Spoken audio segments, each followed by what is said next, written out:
Assalamualaikum warahmatullahi wabarakatuh. Salam sejahtera bagi kita semua. Om Swastiastu, Namo Buddhaya, Shalom, salam kebajikan. Kembali lagi bersama Kerabat ID. Di video kali ini kita akan membahas soal-soal kompetensi teknik pedagogik P3K Guru SD ya teman-teman. Soal-soal ini dibuat sedemikian rupa berdasarkan kisi-kisi dan FR dari peserta PGSD P3K pada tahap pertama untuk persiapan seleksi P3K tahap kedua ini.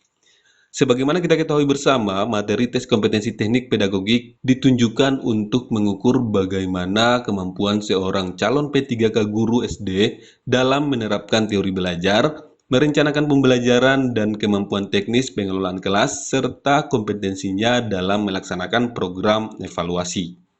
Oke teman-teman, tidak perlu berlama-lama lagi, kita langsung saja menuju soalnya. Let's go! Soal pertama, ada banyak model pembelajaran yang dapat digunakan dalam mengimplementasikan pendekatan saintifik. Satu di antaranya adalah model pembelajaran kooperatif atau cooperative learning. Pembelajaran kooperatif adalah bla bla bla. Nah, ini adalah pertanyaan yang sangat dasar ya teman-teman ya. Jadi teman-teman harus pahami dulu apa itu model pembelajaran kooperatif atau cooperative learning. Model pembelajaran kooperatif adalah salah satu model pembelajaran yang menempatkan siswa sebagai subjek pembelajaran atau student oriented, yang melibatkan penggunaan kelompok-kelompok kecil yang memungkinkan siswa untuk bekerja bersama-sama di dalamnya guna memaksimalkan pembelajaran mereka sendiri untuk mencapai tujuan pembelajaran. Oke teman-teman, itulah pengertian dari model pembelajaran kooperatif. Jika kita lihat pilihan jawaban yang disediakan, maka jawaban yang tepat ada pada poin D. Strategi pembelajaran yang terstruktur secara sistematis, di mana siswa bekerja dalam kelompok-kelompok kecil. Oke teman-teman, semoga dapat dipahami karena ini adalah pertanyaan-pertanyaan yang sangat dasar sekali ya teman-teman. Oke, selanjutnya kita melangkah ke soal yang kedua. Menerapkan berbagai pendekatan, strategi, metode, dan teknik pembelajaran yang mendidik secara kreatif dengan mengintegrasikan teknologi merupakan kompetensi inti pedagogik pada aspek bla bla bla. Nah, ini adalah pertanyaan yang sangat-sangat jelas ya teman-teman. Jika yang ditanyakan mengenai penerapan pendekatan pembelajaran, strategi pembelajaran, metode dan teknik pembelajaran, ini merupakan kompetensi inti dari penguasaan pada teori belajar dan prinsip-prinsip pembelajaran. Jadi jawaban yang tepat adalah pilihan jawaban B ya teman-teman. Nah, perlu teman-teman ketahui, dengan menguasai teori belajar dan prinsip-prinsip pembelajaran, guru dapat memahami apa dan bagaimana sebenarnya proses belajar itu terjadi pada diri peserta didik, sehingga guru dapat mengambil tindakan pedagogik dan edukatif yang tepat bagi penyelenggaraan pembelajaran. Selain itu juga guru dapat memilih dan menggunakan pendekatan, strategi, metode, dan teknik pembelajaran yang luas, variatif, dan efektif dalam pelaksanaan pembelajaran sehingga dapat mencapai hasil pembelajaran yang optimal. Oke teman-teman, semoga teman-teman bisa memahaminya, dan jika teman-teman mendapatkan soal seperti ini, teman-teman tidak mengalami kesulitan lagi untuk menjawabnya. Oke teman-teman, selanjutnya kita melangkah ke soal yang ketiga. Peserta didik dalam suatu kelas gaya belajarnya beragam, ada yang visual, auditory, dan kinestetik. Namun kegiatan pembelajaran selama ini masih banyak yang konvensional klasikal. Agar dapat memenuhi ketiga gaya belajar tersebut, guru perlu bla bla bla. Nah, perlu teman-teman ketahui, gaya belajar peserta didik dapat dikelompokkan menjadi tiga, yaitu visual, auditory, dan kinestetik. Yang pertama, peserta didik dengan gaya belajar visual, yaitu peserta didik yang belajarnya akan mudah dan baik jika melalui visual atau penglihatan. Atau dengan perkataan lain, modalitas penglihatan menjadi modal utama bagi peserta didik yang memiliki gaya belajar ini.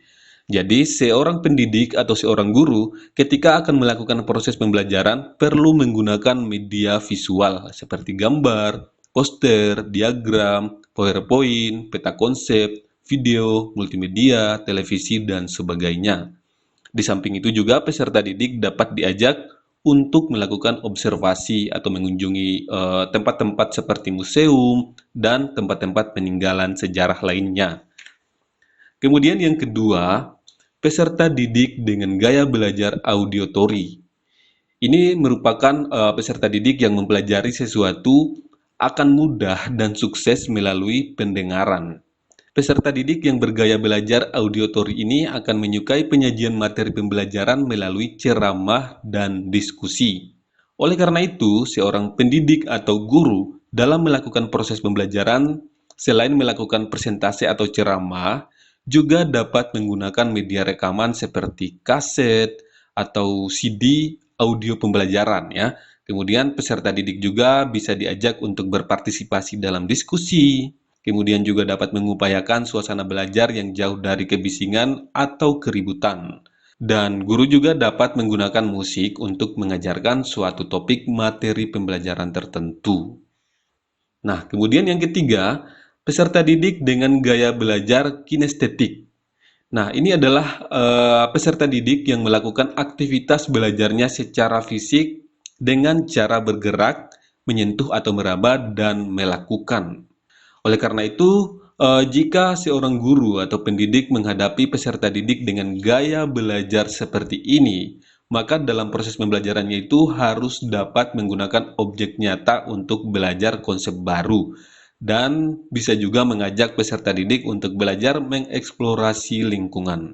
Jadi, agar dapat memenuhi ketiga gaya belajar tersebut, seorang guru atau pendidik perlu menggunakan media audio, video, dan percobaan. Jadi, jawabannya adalah poin D.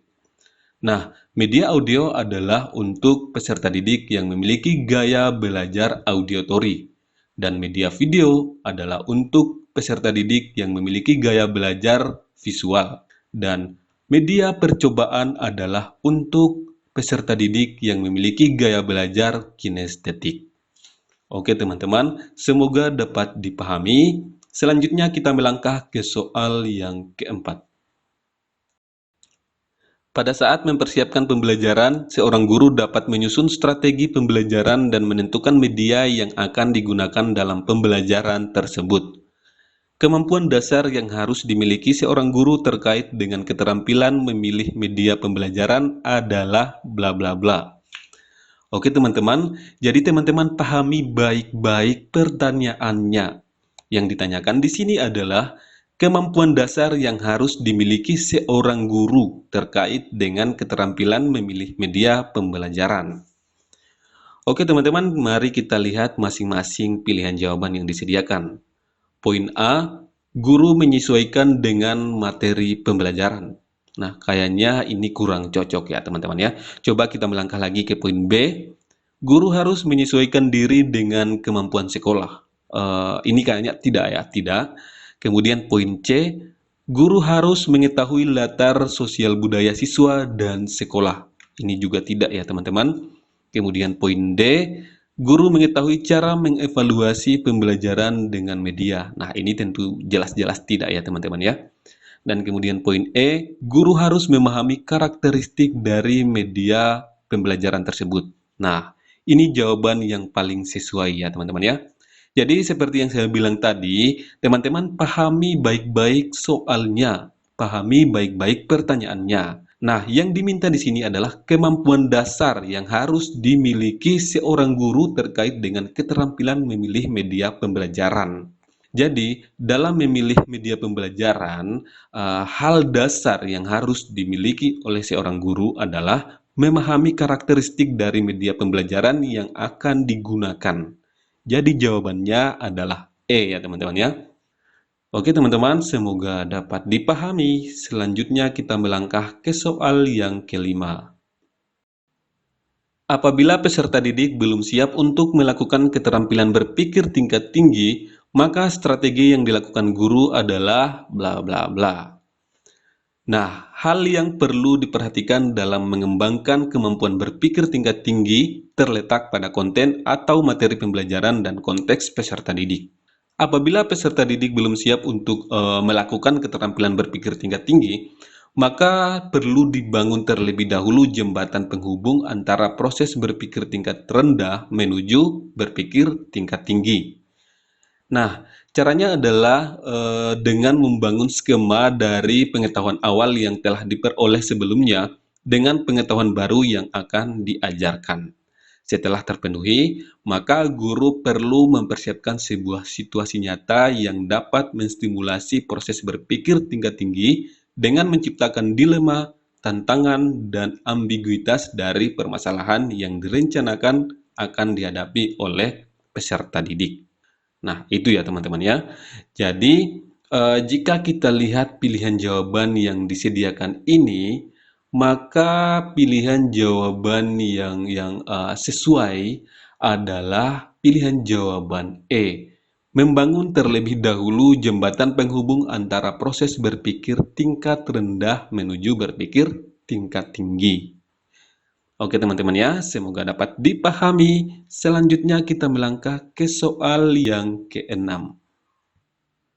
Keberhasilan guru dalam mencapai ide, gagasan, pemecahan, cara kerja, dan karya baru biasanya melewati beberapa tahapan. Salah satunya yaitu mempelajari latar belakang masalah, seluk-beluk, dan permasalahan peserta didiknya. Ketika kemudian guru memberikan informasi atau pengetahuan yang memadai peserta didiknya, maka hal ini merupakan tahapan kreativitas dalam bla bla bla. Nah, di sini pertanyaannya sangat-sangat jelas ya. Ada kata kunci yang mengarah ke jawaban. Nah, di sini kita bisa lihat ada penggalan kalimat. Salah satunya yaitu mempelajari latar belakang masalah, seluk-beluk, dan permasalahan peserta didiknya. Nah, ini merupakan tahapan kreativitas dalam persiapan meletakkan dasar. Jadi untuk soal nomor 6 ini, jawaban yang tepat adalah poin A ya teman-teman, persiapan meletakkan dasar. Jadi perlu teman-teman ketahui, keberhasilan guru dalam mencapai ide, gagasan, pemecahan, cara kerja, dan karya baru itu melewati 4 tahapan ya teman-teman ya. Yang pertama atau tahap yang paling dasar adalah persiapan meletakkan dasar. Nah, pada tahap ini diperlukan minat dan antusiasme untuk memperoleh pengetahuan dan informasi sebagai persiapan untuk kreativitas. Di sini guru perlu memberikan informasi atau pengetahuan yang memadai kepada siswa sebagai dasar pengembangan kreativitasnya. Kemudian tahapan yang kedua, inkubasi. Nah, di sini biasanya mengambil waktu untuk meninggalkan masalah atau istirahat dan mencari kegiatan yang melepaskan diri dari kesibukan pikiran mengenai masalah yang sedang dihadapi. Nah, pada tahap ini, proses pemecahan masalah diendapkan dalam alam prasadar. Kemudian tahap ketiga adalah iluminasi. Tahap ini disebut sebagai tahap pemahaman ya. Suatu tahap mendapatkan ide, gagasan, pemecahan, penyelesaian, cara kerja, dan jawaban baru. Kemudian tahapan yang keempat atau tahapan yang terakhir adalah verifikasi atau produksi. Nah, ini merupakan tahapan dalam menghadapi dan memecahkan masalah-masalah praktis sehubungan dengan perwujudan ide, gagasan, pemecahan, penyelesaian, cara kerja, dan jawaban baru. Nah, pada tahap ini dilakukan langkah-langkah untuk mewujudkan ide dan gagasan kreatif menjadi karya kreatif dan inovatif. Semoga teman-teman dapat memahaminya. Dengan berakhirnya pembahasan soal nomor 6 ini, maka berakhir pula pembahasan kita kali ini. Semoga bermanfaat. Sampai jumpa di video-video selanjutnya.